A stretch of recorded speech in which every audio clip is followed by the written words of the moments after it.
Hey, what's up guys? It's Rob of Rule of Two Review, and today, the Oddworld developer defends the Wii U. Alrighty guys, I know it took a little bit longer than anticipated, but this is finally that second part of the double dose of Nintendo I was referring to in one of my last news stories about Iwata and the troubles he might be facing coming up this year. So what we're talking about today is something that I think is pretty damn cool. The developer, the main developer for the Oddworld new and tasty game coming out, which is something he described as, he didn't want to call it like a remake or an HD remake, and not even a reimagining. There was a very specific way he described it, and I cannot find the article that mentions that. But it is basically some sort of newer version of what the original Oddworld game for the PlayStation was. One of my favorite games of all time, especially of that 32-bit generation. One of the few games I really spent a lot of time with loving on the original PlayStation, because I only played that system so much. I was definitely bigger on the Nintendo 64 at the time. But man, Oddworld, those old games were so good. Amazing brain benders, really cool environments, and fun atmosphere. It was just a cool world they built for that series. So we're getting, of course, this was announced at E3 last year, a remake of, a redoing, I guess, of that first game that is coming out to basically every platform. Now, the news as it relates to the Wii U and Nintendo is very interesting. In that it was basically, the gentleman's name is Lorne Lanning. He's the creator, of Oddworld. And he's, of course, still working on it on New and Tasty and anything that may come up soon, which is also great because Oddworld Inhabitants, which was the original team that made the first several Oddworld games, shut down several years ago. And that was a really, really sad thing. I think Stranger's Wrath, which was awesome. Right near the end of the Xbox One's life cycle, the original, sorry, not the Xbox One, I can't say that anymore, the original Xbox life cycle. That was an amazing, gorgeous game, really cool and unique for the series. They made that game, and then they sadly had to shut down. And then a few years ago, they were basically rumored to be coming back. And then, of course, last year, we got the announcement about Oddworld New and Tasty.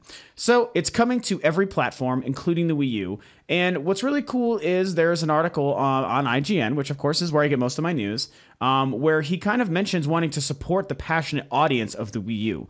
And it's amazing news that I think any developer should have for any platform, but as a Wii U fan and a Nintendo fan, it makes me especially happy and tingly on the inside to hear someone talk about the Wii U and its audience this way. So I'll pull up some quotes here where he's basically likening it to when they did a Stranger's Wrath redo on the Vita, I think last year, maybe in 2012. I think it was actually 2012. And the Vita is another system that notoriously has just really not performed very well. It's obviously a really awesome, competent machine in the portable space, just like the Wii U is in the console space, but really hasn't performed very well. And there's not a lot of good games for it, and people don't really support it, which is too bad. But they released that game on that system, and he likens this to how he wanted to do that at the time because the passionate fan base was there, and that's why he's bringing Oddworld over to the Wii U. So I'll read some quotes, and then I'll kind of let you know my exact feelings on it. So one of the first things he says is, this is quote, "We're self-publishing. With Sony, that's a breeze. With Steam, it's a breeze, obviously. With Microsoft, it's not a breeze. And with Nintendo, something's going to happen there shortly," he says. Even on the Wii U, though, how many people did buy it? It's kind of how we looked at the Vita in Christmas of 2012. Interesting because the whole how many people did buy it thing is sort of where we get into this gray area that I have some pretty strong opinions about, and I'll get to that in a moment. Here's his other big quote he mentions in this whole story. He says, "We did Stranger HD on Vita," which of course was Stranger's Wrath.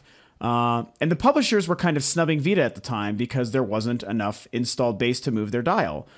We said, yeah, but that small base is pretty passionate. They're invested and they want good experiences that are designed to maximize that control scheme. Why don't we spend a little more time and attention because we're small and we can? And a result, we took #2 in the US and #1 in Europe that Christmas on Vita with that game, of course.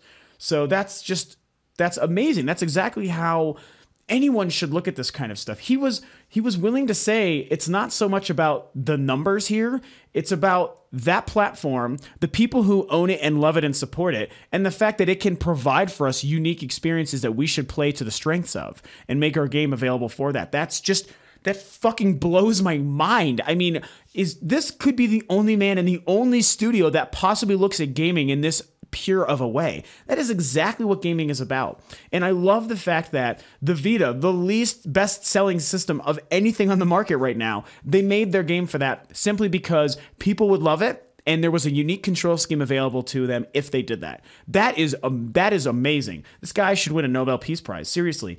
And he's carrying this attitude over to the new Oddworld and to the Wii U specifically. So, last quote here. It's pretty awesome.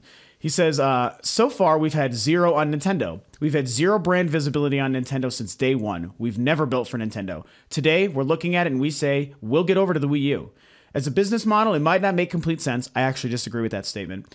But we want to get to work on Nintendo, get to self-publishing on Nintendo. Everything's a news store. Everything's more shelf space. We're trying to get the brand across that as widely as possible. Again, holy fucking cow. That is just the perfect thing to say. So here's where I want to spend a little bit of time actually kind of getting into the particulars about how I feel and how there are some things I agree with and some things I don't. So the first thing that does jump to mind here is the idea of maybe not seeing it as a smart business move to put the game on the Wii U, or, you know, like, oh, like not that many people have really, how much has the Wii U really sold and yada yada. So I disagree with both of those sentiments. First and foremost, and it's weird because he kind of contradicts himself and proves my point in the same sentence, but the idea of if it's a smart move to put it on the Wii U or not is contradicted by like what he said, and what I believe is that it's more shelf space. It's making your game available as widely as possible. Nintendo and the Wii U is 1/3 of the console availability market. You put your game, whatever it is, on that system, you're giving it 1/3 more visibility and availability to the consumer.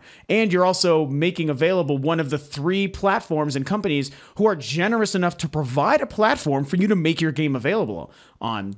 You have a benefit in Nintendo, just like you do with Sony or Microsoft. I mean, I'm not trying to single anyone out here, but this happens to be about Nintendo. And I am, of course, very passionate about Nintendo, you know. But you're lucky Nintendo is available. You're lucky that they've made this Wii U system and they've made it available to you to put your product on and to sell to the consumer. It is your job as a developer. I'm going to straight up call developers out here. It is your job to make a good game on whatever system you choose to put it on, make it play to the strengths of that system, and make it good and sell it to us. You make it good, you prove to us why it's worth our money, and then you know what? We'll give you our money, and then you're making money, and then you're a happy person and a happy studio, and you can make more games and make more money because you do the right thing over and over again. It's actually really simple, and it's very obvious. It's not even new. We've been doing gaming like this for 30 freaking years, and this should be very obvious to you. Obviously, some developers are forgetting that nowadays, and the gaming public is forgetting that, and it's very sad. However, Lord Landing here and everything that the studio is doing, Oddworld Inhabitants, with this game is all the right thing. Nintendo is an amazing company. The Wii U is an amazing system. It's selling better and better now. And yeah, it's time for you to start making your stuff available on that system. Don't be stupid. Obviously, they're not being stupid with Oddworld New and Tasty, which is great news. The other thing is when he talks about, you know, if the install base is there, if it isn't, this is where I get a little bit confused on how people are looking at things. We know that the Wii U sold poorly mostly for the first year, but we're past that first year. A bunch of games have come out. A bunch are coming out. The system is starting to sell more and more. It's doing okay. Now, the PlayStation 4 in a couple of months surpassed its worldwide sales. Wii U is at 6 million. PlayStation 4 is now just past 6 million. So that's fine. You know, that's great for Sony that they did that. However, I think people are taking that as a negative slight against the Wii U. We know it sold poorly for a while, and we know that they had to cut their sales projections early this year, a couple of months ago, but that's all becoming old news. The Wii U is now selling fairly steadily. Is it selling great and as well as they want? No, but it's moving units. And at this point, there are still far more I think that the Xbox One has about 4 million units sold worldwide. The Wii U is at 6 million, and I think the Wii U is now like slowly and steadily selling more than the Xbox One. I'll have to check my numbers on that, so don't quote me. But what I do know is this is for a fact. There are still more Wii U's in homes than Xbox Ones.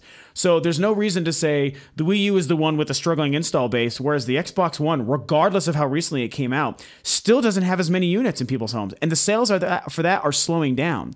Now that makes me sad, and I'm not trying to make this a competition of this system versus this system versus this system. I promise you I'm not. Now I'm just trying to look at the raw, hard numbers. We know that there are, I don't know why you would take the second highest, largest install-based unit and complain about that system's install base, regardless of when these systems released, especially when you consider the number 2 and 3 selling system, which is Wii U and Xbox One, are now selling at the same relative pace. There's nothing to indicate right now that the Xbox One is going to eclipse the Wii U anytime soon. And I said this before the year ended. This was my quote, my claim for 2014, and I'm going to stick to it until I'm proven otherwise. I think the Wii U is going to remain the second largest installed-based system all the way through 2014.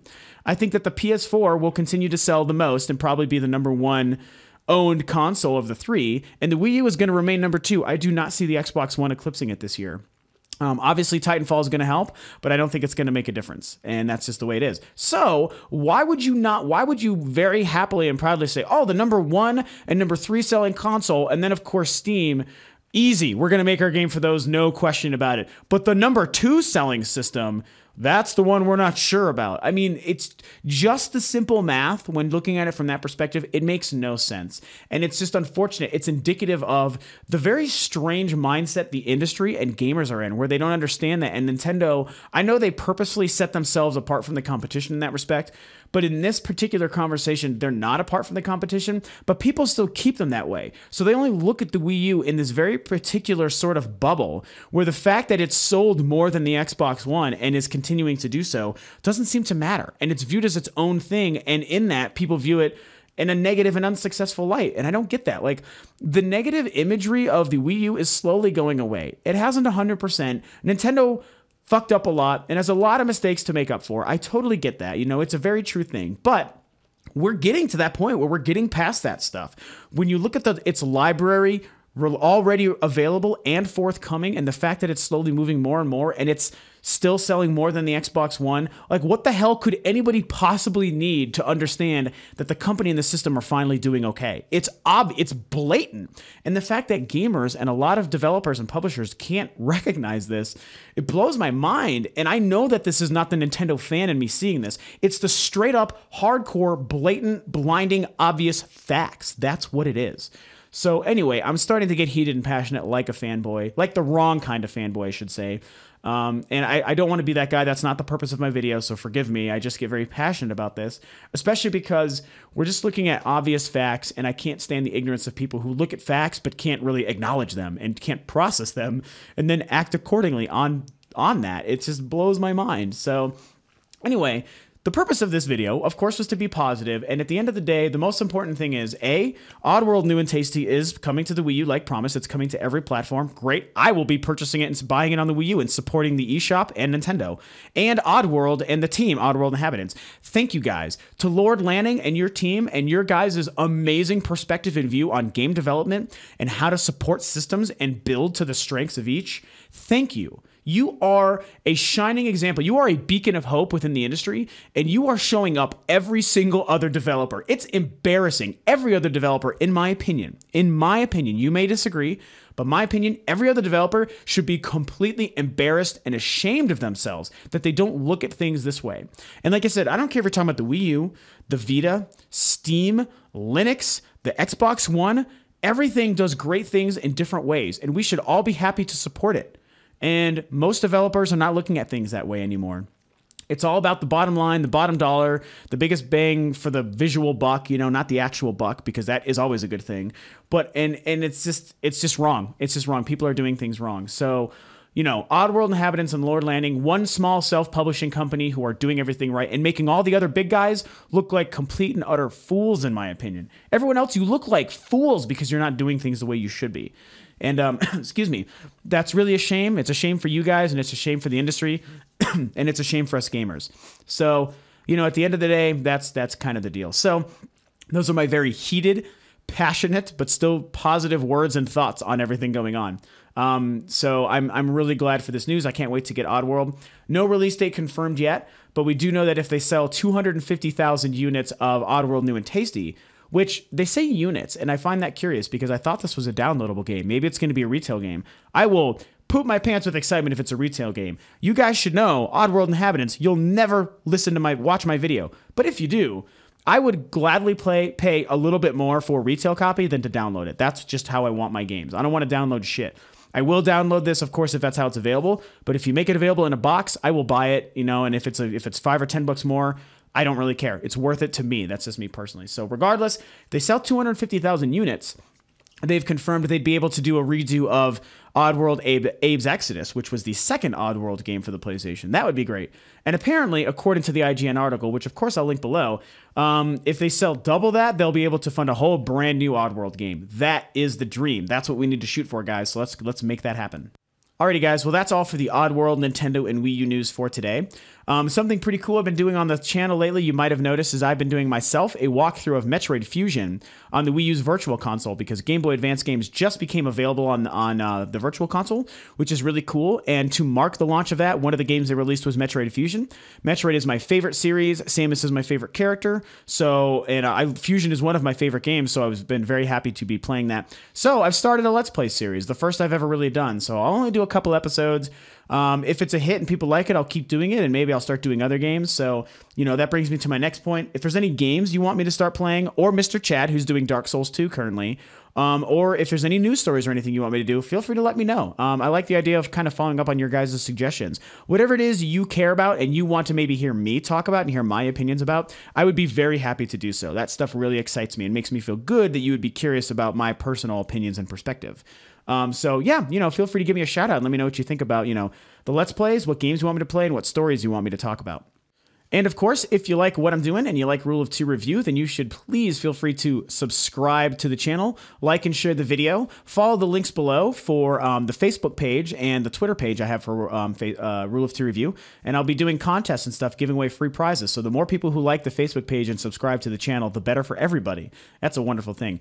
Also, you can find a lot of my videos and other great gaming content on freeforgeeks.com. You can follow the links below for that and their podcast, the Free For All podcast. So yeah, that's it for today, guys. Thanks for tuning in, and as always, I will catch you next time.